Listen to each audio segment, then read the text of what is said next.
கொடுக்கப்பட்ட பதில். பத்திரிகையாளர்களை உன்னிப்பாக நீங்கள் கவனித்து குறிப்பெடுத்துக் கொள்ள வேண்டும். ஏதோ இந்த அரசாங்கத்தின் மீது குற்றம் சொல்ல வேண்டும் என்பதற்காக நான் இதை சொல்லவில்லை. உங்கள் தொகுதியிலே முதலமைச்சர் என்ற திட்டத்தில் இந்த காரமடை கிழக்கு பகுதியில் இருக்கிற இந்த நான் சொல்லுகிறேன், நான் கொடுக்கப்பட்ட திட்டத்தை சொல்லுகிறேன். மேட்டுப்பாளையம் தொகுதி காரமடை ஊராட்சி ஒன்றியத்தை சார்ந்த 6 ஊராட்சிகளில் உள்ள 114 ஊரக குடியிருப்புக்கான கூட்டு குடிநீர் திட்டத்திற்கு குடிநீர் எடுக்க கோவை மற்றும் திருப்பூர் மாவட்டத்தில் உள்ள திருப்பூர் மாநகராட்சி 3 பேரூராட்சிகள் மற்றும் 38 வழியோர கிராம ஊராட்சிகளில் உள்ள 299 குடியிருப்புக்கான கூட்டு குடிநீர் திட்டத்தில் LS 888-20M நடூர் நீரேற்று நிலையத்தில் இருந்து 300 மில்லிமீட்டர் விட்டமுள்ள நெகிழ் இரும்பு குழாய் DIK7 அமைத்தல் பணி உங்கள் தொகுதியில் முதலமைச்சர் திட்டம். தொடர்புடைய துறை நகராட்சி நிர்வாகம் மற்றும் குடிநீர் வழங்கல். இதற்குண்டான மதிப்பீட்டு தொகை 19.36 கோடி. பணி எடுக்கப்பட்ட ஆண்டு 2025-26. இப்ப என்ன வருஷம்? 2024-25. இப்ப என்ன வருஷம்? 2026 ஆச்சு. இது யார் கொடுத்தது? மு.க. ஸ்டாலின். தமிழ்நாட்டுடைய முதலமைச்சராக இருக்க மு.க. ஸ்டாலின் ஒரு சட்டமன்ற உறுப்பினராக இருக்கிற எனக்கு கொடுத்த பதில். சிறப்பு செயலாக்கத்துறையை கவனிக்கிறது யாரு? இந்த மு.க. ஸ்டாலினுடைய மகன் உதயநிதி ஸ்டாலின். அப்பனு மகனு 2 பேர் சேர்ந்து ஒரு சட்டமன்ற உறுப்பினருக்கு இப்படி பதிலை கொடுத்துவிட்டு இன்னும் அதற்கு நிதி ஒதுக்க செய்யவில்லை. இதுதான் இன்றைக்கு பிரச்சனை. ஆகவே நிதி ஒதுக்க வேண்டும் என்று மீண்டும் நான் துறையினுடைய அதிகாரத்திலே மாவட்ட ஆட்சித்தலைவரத்திலே போய் கேட்கிறேன். நிதித்துறை செயலாளரை அணுகிறேன். குடிநீர் வடிகால் வாரியத்தினுடைய சேர்மனை அணுகிறேன். இதற்கு மேலாக துறையினுடைய செயலாளர் அணுகிற பொழுது அதிகாரிகள் என்ன சொல்லுகிறார் சொன்னால், திட்டம் நிறைவேற்றுவதற்கு பணம் இல்லை, அரசாங்கத்தினுடைய கஜானா காலியாகிவிட்டது என்று சொல்லுகிறார். நான் மறுபடியும் சட்டமன்றத்தில் பேசுகிறேன். இது திட்டம் தயாரிக்கப்பட்டு அரசுக்கு நிதி கேட்கப்பட்டு அனுப்பி வைக்கப்பட்டிருக்கிறது. அமைச்சர் அவர்களே, அதிகாரிகளிடத்திலே கேட்கிற பொழுது அரசாங்கத்திடம் பணம் இல்லை, அதனால் திட்டம் நிறைவேற்ற முடியவில்லை என்று சொல்லுகிறார். ஆகவே அரசு முதலமைச்சரும் இங்கே இருக்கிறார். இந்த மக்களினுடைய குடிநீர் பிரச்சனை தீர்ப்பதற்கு நீங்கள் நிதியை தாருங்கள் என்று கேட்கிற பொழுது அந்த நகராட்சி நிர்வாகத்துடைய அமைச்சர் பதில் சொல்லுகிறார். மாண்புமிகு சட்டமன்ற உறுப்பினர் அவர்கள் அரசாங்கத்திலே பணம் இல்லை என்று சொல்லுகிறார். நான் சொல்லுகிறேன், பணம் ஒரு பெரிய பிரச்சனை இல்லை. என்ன சொல்லுகிறார்? பணம் ஒரு பெரிய பிரச்சனை இல்லை. இந்த திட்டத்தை கண்டிப்பாக நிதி ஒதுக்கீடு செய்து நிறைவேற்றி தர வேண்டும் சொல்லுகிறார். இதுவரைக்கும் நிறைவேற்றல. நானும் கடந்த 4ஆம் தேதி தலைமைச் செயலாளர் மீண்டும் போய் சந்திக்கிறேன். 6 வறண்டு போய்விட்டது. முருகானந்தம் அவர்கள் தலைமைச் செயலாளர், நம்முடைய மாவட்ட ஆட்சித்தலைவராக இருந்தவர். 6 வறண்டு போய்விட்டது. மக்களுக்கு குடிப்பதற்கு தண்ணீர் இல்லை. ஊராட்சி, நகராட்சி, பேரூராட்சியில இருந்து வழிந்து ஓடுகிற வருகிற அந்த கழிவு நீர் தான் இன்றைக்கு மூளையூரில் இருக்கிற சம்பில இன்றைக்கு சுத்திகரிக்கப்பட்டு வழங்கப்படுகிறது. அதனால் இதற்கு மாற்று ஏற்பாடு செய்ய வேண்டும் என்று கோரிக்கை வைத்துக் கொண்டே இருந்தோம். செய்யல. இப்ப மாற்றி ஏதாவது ஏற்பாடு செய்யணும்ல. குடிப்பதற்கு தண்ணீர் இல்லை. மாவட்ட ஆட்சித்தலைவரை அணுகிறோம். மாவட்ட ஆட்சித்தலைவர் உடனடியாக கூடுதல் மாவட்ட ஆட்சியரை அனுப்புகிறார். அவரை அழைத்து வந்து எல்லா பகுதியையும் பார்வையிடுகிறோம். பார்வையிட்டு முதலில் ஜடையம்பாளையம் ஊராட்சியில் இருக்கிற அந்த பகுதி மக்களுக்கு அந்த திருப்பதி 4 ரோடு கார்னர்ல இருந்து குழாய் அமைத்து தண்ணீர் கொடுப்பதற்காக நடவடிக்கை எடுக்கிறேன். இதுல திமுக அரசியல் செய்யறான். யார் அரசியல் செய்யறா? 10 ஆண்டு காலம் 15 ஆண்டு காலம் பொதுமக்களை சந்திக்காத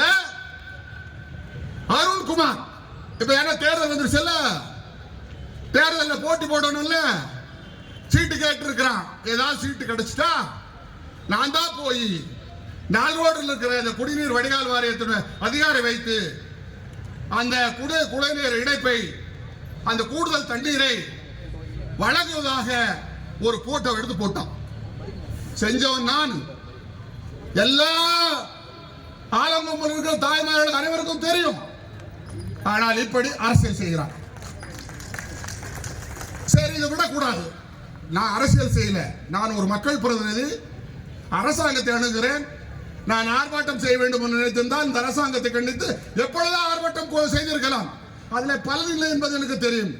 முறையாக நியாயமாக அதிகாரிகளை அணுகியாவது வாக்களித்திருக்கிற மக்களுக்கு எப்படியாவது குடிநீர் பெற வேண்டும் என்று முயற்சி செய்து கொண்டிருக்கிறேன். அப்ப என்ன செஞ்சாரு இந்த ஆள்? இப்படி பண்ணிட்டான். ஒரு 2-3 நாளைக்கு முன்னாடி நான் வெளியூர்ல இருந்து போய் வந்து கொண்டிருக்கிறேன். 10:30 மணி அளவில் ஆலங்கொம்பில் இருக்கிற மக்கள் சாலை மறியல் செய்கிறார்கள். அங்க ஒரு திமுக காரன் ஒரு பையன், நீங்க என்ன செஞ்சீங்கன்னு சொன்னா, நான் பாட்னர் இன்ஸ்பெக்டர் காவல்துறையுடைய ஆய்வாளர் சிறுமையில் அந்த மேடம் இருந்தாங்க. நான் என்னென்ன செய்தேன் அந்த முன்னாடியே படிச்சு காட்டினேன்.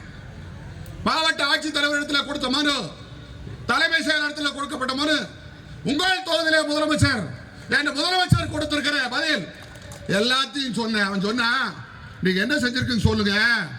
எங்க அண்ணன் அந்த பகுதி ஒன்றிய செயலர், அவங்க அண்ணன் அம்மா, அவன் செஞ்சு கொடுப்பான்னு சொன்னான். ஏண்டா, நான் இத்தனை நாள் மக்களுக்கு வேலை செஞ்சுட்டு இருக்கிறவன், நான் சொல்லிதான் நீங்க செய்யணுமா? நான் கேட்பது, நான் திமுக காரனை குறை சொல்ல, அந்த பையனை குறை சொல்ல, நான் கேட்பதெல்லாம் இந்த தொகுதியில் நான் சட்டமன்ற உறுப்பினர், நீங்க ஆளுங்கட்சியில் இருக்கிறவங்க இல்லையா? எத்தனை ஜாம்பவான்கள் இருக்கிறார்கள். நான் நிதியை பெற்று பூசை போடுவதற்கு போகிற பொழுது இந்த ராசா இருக்கிறான்ல, இந்த ராசா ஆண்டுமுத்து ராசா, அந்த ராசாவை அழைத்து வந்து நீங்க பூசை போடுறீங்க. ஏன் அவன் எம்பி தானே, நீங்கள் ஓட்டு போட்டு ஜெயிக்க வச்சுக்கீங்களா? இந்த குடிநீர் பிரச்சனைக்கு அந்த ஆள் நினைச்சிருந்தா 1 மணி நேரத்தில் முடிச்சிருக்கலாம். அந்த ஆள் ஏதாவது கவனம் செலுத்துறானா? ஆனா அவன் வந்தா நம்ம ஞானசேகர் சொன்ன மாதிரி தாரை தப்பிட்ட முழங்க அவன் அழைச்சிட்டு போறீங்க, பூஜை போட சொன்னா அவன் கடவுள் பக்தி இல்லாதவன் அப்படியே நின்று கடப்பார் நிக்கிற பிடிச்சிக்கிற போஸ்ட் கொடுக்கிற போயிடறான். அது அவனுடைய விருப்பம். நான் அதுக்குள்ளே போகவில்லை. நான் சொல்வது, இந்த மக்கள் உனக்கு வாக்களித்து மிகப்பெரிய அளவில் வாக்கு வித்தியாசத்தில் உன்னை வெற்றியடை செய்திருக்கிறார். நீ இந்த தொகுதி மக்களுக்கு இந்த குடிநீர் பிரச்சனைக்கு நீ செய்தது என்ன? நீ செய்தது என்ன சொல்லணும்ல? அந்த ஆளு செய்யல. அவங்க பின்னாடி மாவட்ட செயலாளர்கள் ஒருத்தர் வர்றான், ஒன்றிய செயலாளர்கள் வராங்க. இதுக்கு மேல பொறுப்பு அமைச்சர் செந்தில் பாலாஜி. அந்த ஆள் வர்றான். நான் கேட்பது, நான் எதிர்கட்சியினுடைய சட்டமன்ற உறுப்பினர். நீங்க வேணா மக்கள் போய் சொல்லுங்க, அந்த எம்எல்ஏ ஒன்றும் செய்ய முடியல, நாங்க செய்யறோமப்பான்னு சொல்லி நீ அந்த மந்திரியை கூட்டிட்டு வாங்க, தண்ணி கொடுங்க, உங்களை நான் பாராட்டுவேன். அதை செய்வீங்களா? அதற்குண்டான முயற்சி எடுத்துறீங்களா? அதெல்லாம் எடுக்காம இன்றைக்கு என்ன செய்கிறார் என்றால், எப்படியாவது இந்த தேர்தலை வெற்றி அடைய வேண்டும். அண்டா கொடுக்குறான், வேட்டி சேலை கொடுக்குறான், கொடுக்கட்டு வாங்கிக்கிங்க. நீ அண்டா எதுக்கு கொடுக்குற? அண்டா எதுக்கு பயன்படுத்துவாங்க? தண்ணி ஊத்துறதா பயன்படுத்துவாங்க. ஏன்னா தண்ணியா கொடுக்க மாட்டாங்கிற. எந்த அண்டால, அந்த அண்டால எந்த தண்ணி கொண்டு போய் மக்கள் ஊத்துவாங்க?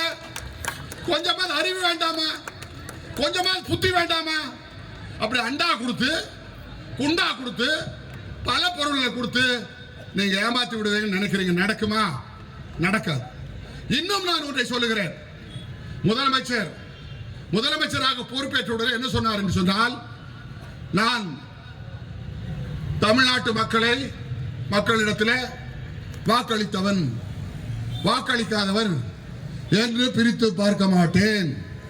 நான் எல்லாருக்கும் முதலமைச்சர், எல்லாரும் ஒரே பார்வையில் தான் பார்ப்பேன்னு சொன்ன. நான் கேட்கிறேன், நீ இருந்தேல்ல சட்டமன்றத்தில் நான் பேசுறப்ப முதலமைச்சர் பலமுறை இருந்தேல்ல. ஒரு சட்டமன்ற உறுப்பினர் பலமுறை இந்த தண்ணீர் பிரச்சனை பேசுகிறான்னு சொன்னால், இந்த முதலமைச்சர் சொல்லியது, நான் யாரையும் மாற்றான் கண்ணோட்ட பார்வையில் பார்க்க மாட்டேன், அனைவரும் ஒரே கண்ணோட்டம் தான் பார்ப்பேன், மக்களுக்கு அனைவருக்கும் நான் அனைத்து திட்டங்களை தரவேன் என்று சொன்ன கொடுத்திருக்கியா? கொடுக்கல. அதனால தான் இந்த ஆர்ப்பாட்டம். அதனால இன்றைக்கு என்ன நிலைமை என்று சொன்னால், பவானி ஆற்றில் தண்ணீரினுடைய வரவு குறைந்து விட்டது. பவானி சாகர் மேலே இருக்கிற பில்லூர் அணை எல்லாம் சில்ட் ஃபார்ம் ஆயிடுச்சு, அதாவது மண்ணு படைஞ்சிருச்சு. சட்டமன்றத்தில் நான் பேசுறேன்.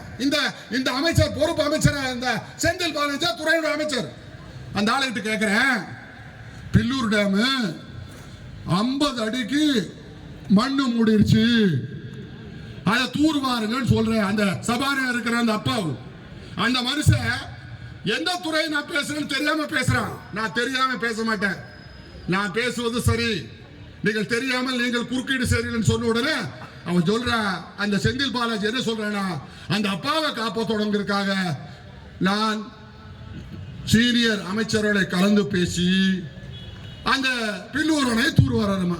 ஏண்டா எத்தனை நாள் ஆச்சு, தூர்வாருக்கு முயற்சி செய்ய உன்னுடைய பதவி போயிடுச்சு. இருக்கிற மந்திரிகள் அந்த நடவடிக்கை எடுத்தாரா?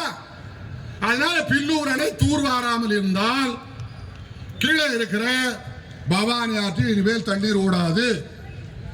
இந்த அரசு இல்லைன்னு அடுத்து நம்ம ஆட்சி தான்.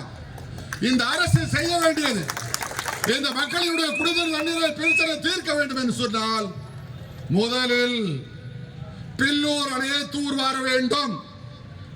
பில்லூர் அணையை தூர்வாரினால் இன்னும் 3-4 மடங்கு தண்ணீர் அங்கே தேக்கி வைக்க முடியும்.